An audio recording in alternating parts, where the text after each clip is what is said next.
경남에서 일주일 만에 코로나19 지역 감염자가 발생해 3명의 확진자가 추가됐습니다.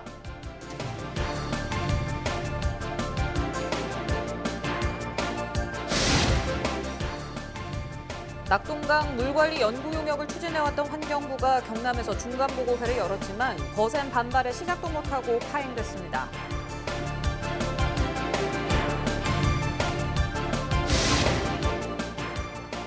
마산 로봇랜드가 특별한 여름 이벤트로 사람들의 발길을 끌고 있습니다. 제도약의 발판을 마련할 수 있을지 주목받고 있습니다.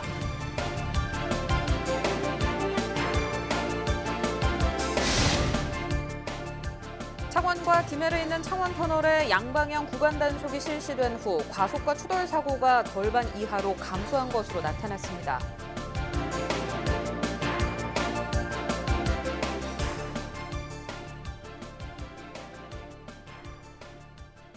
네, 시청자 여러분 안녕하십니까? 헬로티비 뉴스 경남입니다.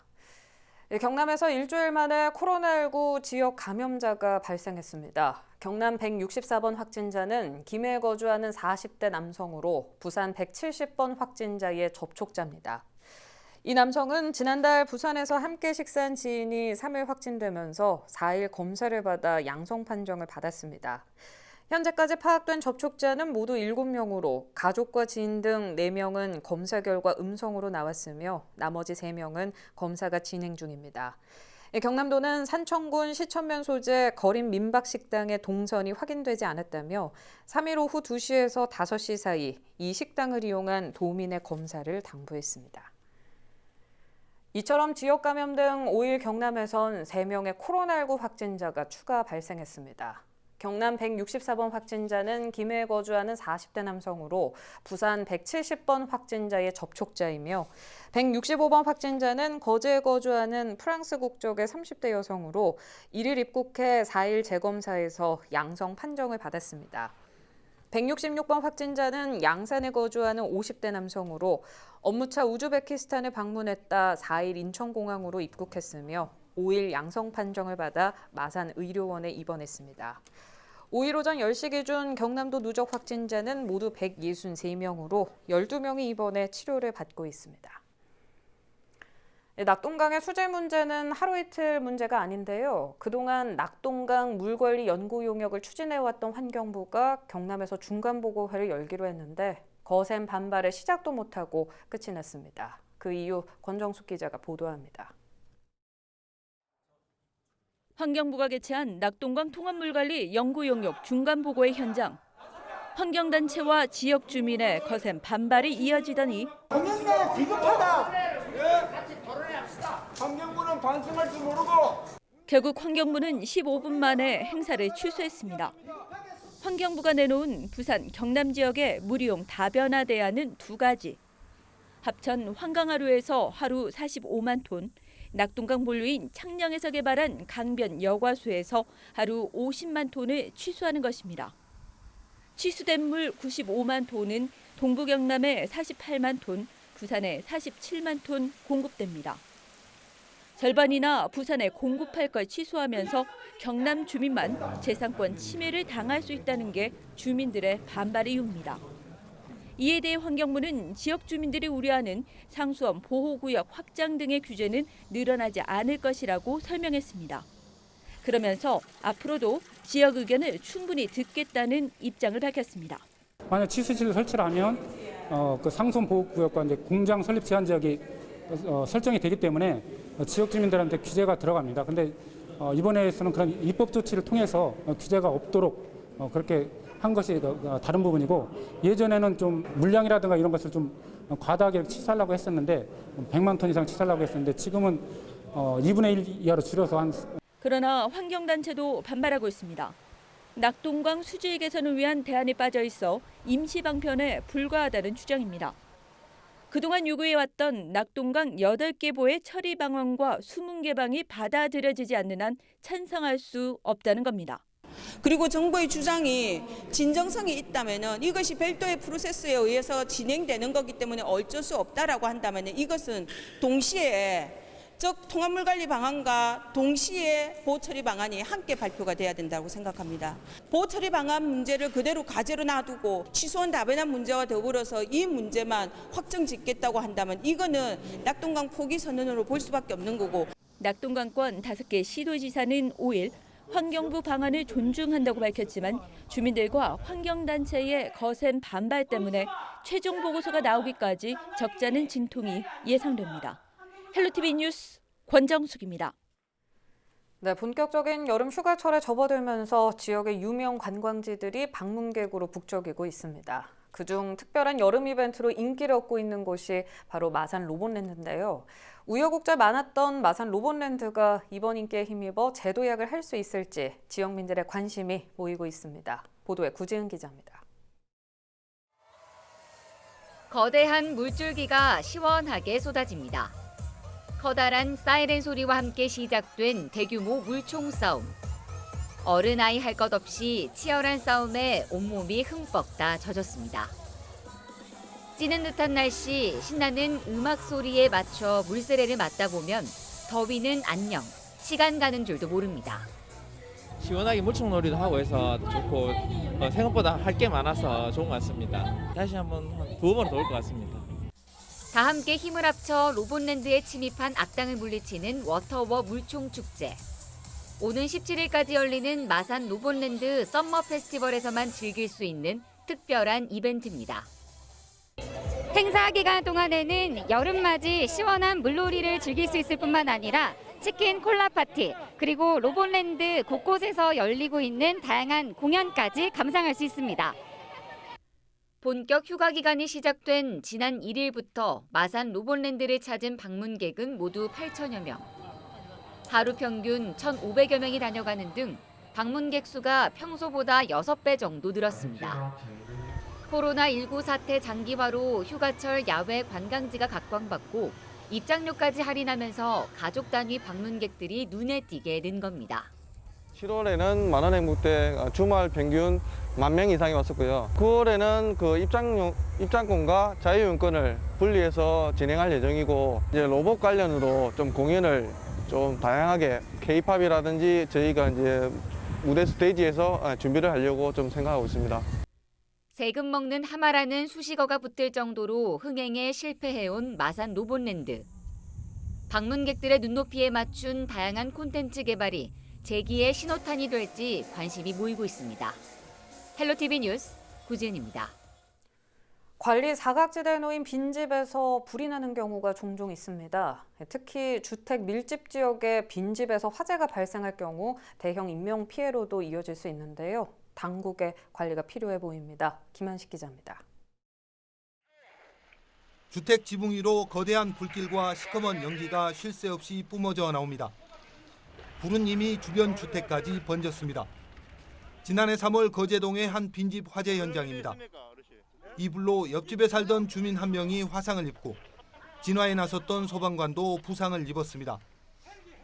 같은 해 10월에도 연산동의 한 주택에서 불이 났는데 조사 결과 빈집으로 확인됐습니다. 지난 2017년부터 3년 동안 부산에서 일어난 빈집 화재는 모두 27건. 사망자도 1명 발생했습니다. 화재 원인은 담배꽁초와 전기, 쓰레기 소각 등의 순으로 조사됐습니다. 실제 삼복도로를 찾아가 봤더니 한 집 건너 한 집이 비어있을 정도로 빈집을 쉽게 찾을 수 있습니다. 잘려나간 전기선들이 위태롭게 걸려있고 전기 콘센트들도 그대로 남아 있습니다. 주변 주민들은 항상 불안할 수밖에 없습니다. 그것도 위험하지. 안 그렇습니까? 사람이 항상 마음이 조마조마해요. 위험한 빈집은 번화가에서도 찾아볼 수 있습니다. 시내의 한 빈집입니다. 보시는 것처럼 많은 사람들이 모여 사는 아파트 건물 사이에 위치해 있어 화재 등이 발생할 경우 큰 피해로 이어질 수 있습니다. 건물 내부에 버려진 쓰레기들은 불을 키우는 불쏘시개가 될 수 있습니다. 인근 주민들은 불안하지만 사유재산이라 함부로 들어갈 수도 없습니다. 이게 또 가스도 이거 됐지. 여기 때문에 또 지나가는 사람들이 아무나 감정해서 던질 수도 있고, 이게 또 보면 또 약간 보면 좀 어둡고 약지잖아요. 여기가 그러다 보니까 그런 게 언제나 또 노출되다 보면 되지. 빈집 화재의 경우 발견이 늦어 대형 화재로 이어질 확률이 높습니다. 특히 전기 공급이 끊기지 않아 화재의 원인이 되는 만큼 집이 비게 될 경우 신고를 해두는 것이 좋습니다. 장기간 집을 비우게 될 경우에는 관할 구청이라든지 소방서에 연락하셔서 전기를 차단해야 됩니다. 전기를 차단하고 퇴거 신청 절차가 있다면 퇴거 신청을 해서. 일선 지자체에서는 철거나 리모델링 등 빈집 활용 정책은 시행하고 있지만 화재 대책은 전무한 실정입니다. 빈집 화재 예방을 위한 대책 마련이 시급합니다. 헬로티비 뉴스 김한식입니다. 갈수록 줄어드는 인구로 폐교 위기에 처한 농어촌 학교들 우리 지역에도 많죠. 그런데 진주 진성초등학교의 경우 올해 전교생 수가 작년보다 배 이상 늘어 주목을 받고 있습니다. 특히 코로나19가 큰 영향을 미친 것으로 보이는데 어떻게 된 일인지 김나임 기자가 취재했습니다. 만들기 수업이 한창인 초등학교 1학년 교실. 반을 가득 채운 아이들로 활기가 넘칩니다. 여느 학교와 다름없는 풍경이지만 작년까지만 해도 이 교실에는 학생이 4명밖에 없었습니다. 하지만 올해 반 학생은 16명까지 늘어났습니다. 확실히 작년보다는 더 활기차졌고 소수의 아이들로는 모둠 활동이나 프로젝트 학습이나 체육 활동, 통합교과의 놀이 활동 같은 것들이 이제 원활하게 이루어지지는 못하고 피드백도 4명 정도의 밖에 이루어지지 못하는데 16명 정도 되다 보니까 3학년을 제외한 나머지 학년들도 학생 수가 증가하면서 25명이었던 전교생은 현재 55명이 됐습니다. 썰렁했던 학교가 북적이기 시작한 건 광역통합구역 제도가 시행되면서부터입니다. 광역통합구역 제도란 과밀 과대학교 학생이 주소 이전 없이도 인접학교로 전입하기 가능하도록 하는 제도입니다. 올해부터 진성초등학교도 광역통합구역으로 묶이면서 혁신도시 초등학생들이 이곳으로 옮길 수 있게 된 것. 이후 30명이 넘는 혁신도시 아이들이 진성초로 전입학을 왔습니다. 농어촌 학교 전입학 이유는 전원생활, 소규모 학교 혜택 등 다양합니다. 특히 코로나19는 학생 수 증가의 주요 원인이 됐습니다. 학생이 적은 소규모 학교는 매일 등교가 가능하다 보니 전학을 보내는 학부모들이 많기 때문입니다. 현재 혁신도시에 있는 학교들은 대다수 과밀학급이다 보니 격일로 등교하고 있습니다. 따라서 돌봄이 어렵거나 학습 공백을 우려한 학부모들이 소규모 학교로의 전학을 선택하고 있는 겁니다. 코로나 때문에 온다 이렇게 말씀은 안 했지만 그래도 몇 분이 이렇게 전학 문의를 하실 때 사실 그 코로나 때문에 학생들이 매일 등교를 하지 못하는데 우리 본교는 60명 이하 학교라서 학생들이 매일 등교하고 또 방과 학교도 정상적으로 그렇게 운영을 하고 있습니다. 그러다 보니까 부모님들 사이에서 입소문도 좀 난 것 같고. 진성초 학생 수 증가 현상은 폐교 위기에 놓인 많은 농어촌 학교들에게 학교 살리기에 하나의 좋은 사례가 되고 있습니다. 주소 의전 없이 학교를 다닐 수 있기 때문에 굉장히 장점이 있는 거로 보여지고요. 광역통합구역에 대한 내용에 소규모 학교도 살릴 수 있는 방안들이 포함되어 있기 때문에 소규모 학교 살리기에도 가장 효과가 좀 좋지 않을까라는 생각은 듭니다. 학생 수 감소로 위기를 맞고 있었지만 다시금 활력을 되찾은 학교. 어떤 곳에서는 코로나19 사태가 하나의 기회로 작용하고 있습니다. SCS 김나임입니다.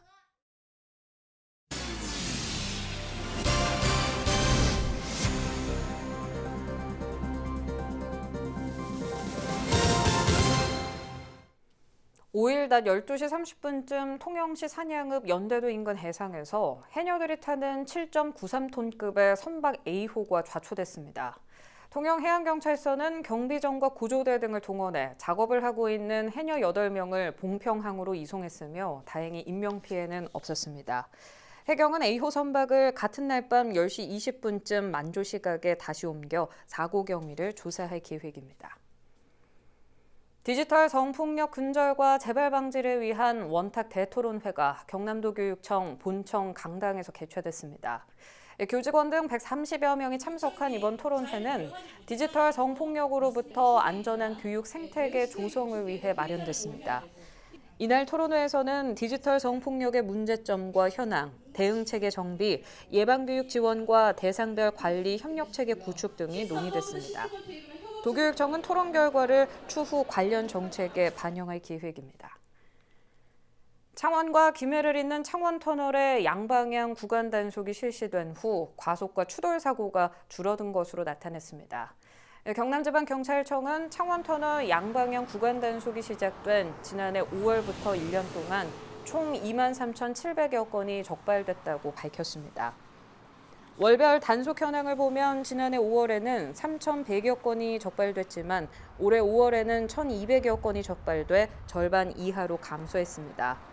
구간 단속 기간인 지난해 6월부터 올해 5월까지 1년간 사고 부상은 도입 전 같은 시기보다 71.4%, 부상은 50% 줄었습니다.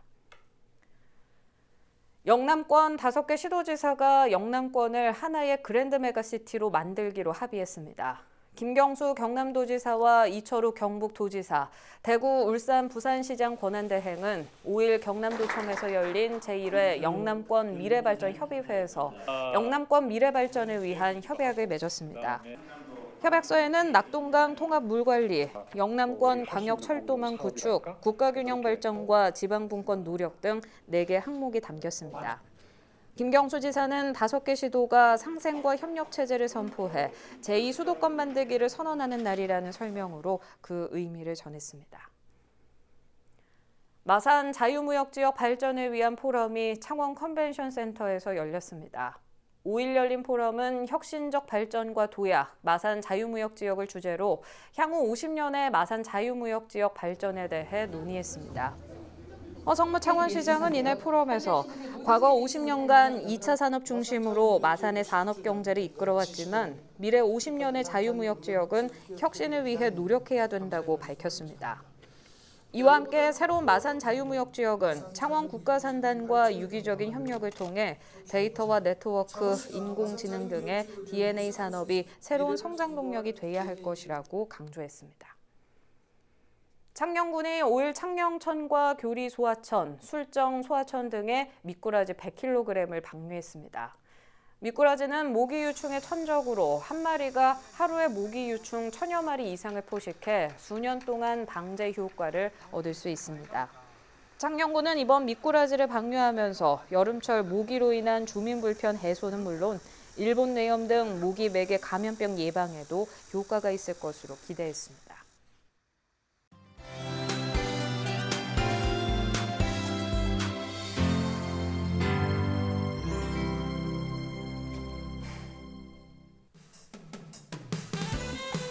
합천군이 가야면 농촌 중심지 활성화 사업 기본계획 수립을 위한 대토론회를 개최했습니다.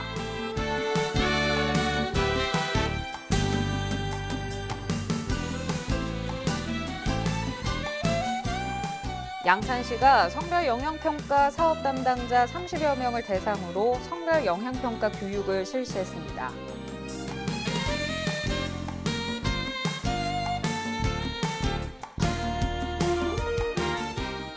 거창군이 문화재청에서 공모한 문화재 활용 프로그램을 진행했습니다.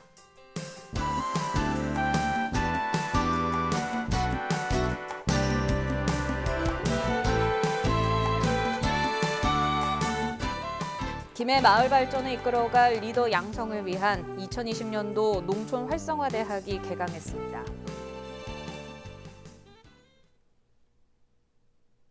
끝으로 날씨입니다. 경남 지역 흐리고 아침부터 비 소식 있습니다. 이번 비는 아침 서부 지역부터 시작돼 오전 중에 전 지역으로 확대되겠습니다. 주간 날씨입니다. 목요일부터 비가 시작돼 토요일까지 이어지겠고 이후 흐린 날씨 예상됩니다.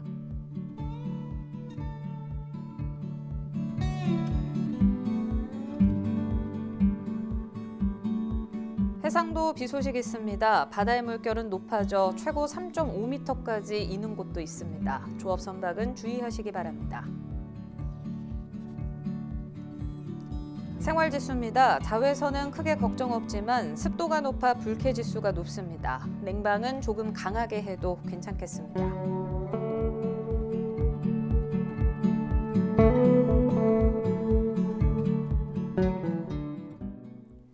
유튜브 채널 헬로 경남 통해서 오늘 뉴스 다시 보실 수 있습니다. 이상으로 뉴스 마칩니다. 저희는 늘 지영민 곁에 있겠습니다. 시청해주신 여러분 고맙습니다.